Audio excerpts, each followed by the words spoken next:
प्राचीन समय की बात है। राजस्थान के धौलपुर राज्य में एक राजा जयराज चौहान का शासन था। राजा और उनकी रानी वाछलदेवी देवी बहुत ही धार्मिक और निष्ठावान थे, परंतु उनके जीवन में एक कमी थी, उन्हें संतान का सुख नहीं था। वर्षों तक पूजा पाठ और तपस्या के बाद भी उनके घर कोई संतान नहीं आई। राजा और रानी दिन रात अपने कुल देवताओं और संतों से आशीर्वाद मांगते रहे। एक दिन रानी वाछलदेवी देवी ने सुना कि महान सिद्ध संत गोरखनाथ जी उनके राज्य के पास पधारे हैं। उन्होंने राजा जयराज से अनुमति लेकर गोरखनाथ जी के दर्शन के लिए जाने का निश्चय किया। रानी गोरखनाथ जी के आश्रम में पहुंची और उनकी तपस्या एवं सिद्धियों की महिमा सुनकर उनसे संतान प्राप्ति का वरदान मांगा। गोरखनाथ जी ने रानी की भक्ति और श्रद्धा देखकर उन्हें आशीर्वाद दिया और कहा, तुम्हारे घर में शीघ्र ही एक महान वीर पुत्र का जन्म होगा, जो धर्म और न्याय की रक्षा करेगा। गोरखनाथ जी के आशीर्वाद के फलस्वरूप कुछ समय बाद रानी ने एक पुत्र को जन्म दिया, जिसका नाम गोगा रखा गया।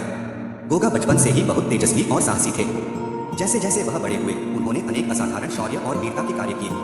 गोगा जी को गोरखनाथ जी से विशेष शक्तियां और सिद्धियां प्राप्त थीं, जिसके कारण वे अद्वितीय योद्धा बने। समय के साथ गोगा जी का नाम जाहलवीर गोगा के रूप में प्रसिद्ध हो गया।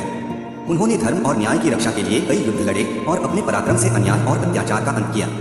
गोगा जी को सर्पों पर विशेष अधिकार था और माना जाता है कि वे सर्पों के देवता के रूप में भी पूजित होते हैं। इस प्रकार गोरखनाथ जी के आशीर्वाद से जन्मे जाहलवीर गोगा जी महाराज ने सदैव धर्म और न्याय की रक्षा की और वे आज भी जनमानस में पूजनीय हैं।